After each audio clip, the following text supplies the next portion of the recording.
There are lots of clouds out there, a few light showers. Most of the action is out to the east as we speak. There are frost and freeze warnings out to the southeast and to the southwest where they still have a growing season. Here's what we're looking at temperature-wise. Most of us are in the low to mid 40s. Winds have been whistling out of the west and northwest that gust over 25 miles an hour, and thermometers are dropping.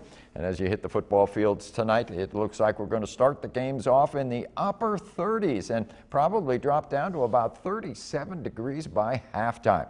We'll have more on your weather in a couple of minutes. Let's head back to Catherine for now. Doc, thanks. With only days until Election Day, emotions are heightened. Some people might say they have what's called election stress disorder. It turns out that's not actually a diagnosis, but that doesn't mean the emotions aren't real. There are reasons why we feel the way we do and ways to cope. Fear, anxiety, being scared about what happens next. If you feel this way, you're not alone. While emotions run high each year before the election, that's not the only factor this year. We're also living through a global pandemic and heightened racial tensions. Experts say we categorize our feelings as election stress disorder because in some ways it's easier to talk about. It's the easier thing to point to and say, we know there will be an end, right? Next week, there will be an end. Whereas with COVID or with the racial pandemic that we continue to face in this country, there's not a discernible end in sight. Not everyone has the same reaction to the election because not everyone is experiencing it the same way.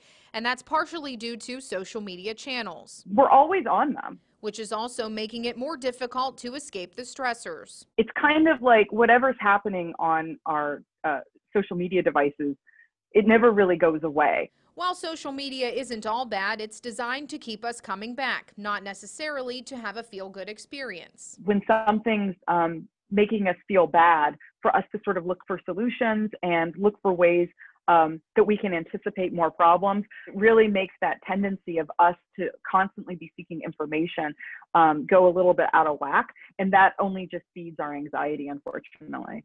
Cohen says these sites make money by stirring our emotions. I don't think it means that our friends on social media are all bad people, or that we're all so different from what we think we are, but we're certainly given that impression because divisiveness sells. So how do we alleviate the stress? Take a break from social media, try going for a walk, and make sure to connect with people in more ways than clicking the like button. We still get to make choices in the moment and in our day-to-day world about what we're going to focus on, right?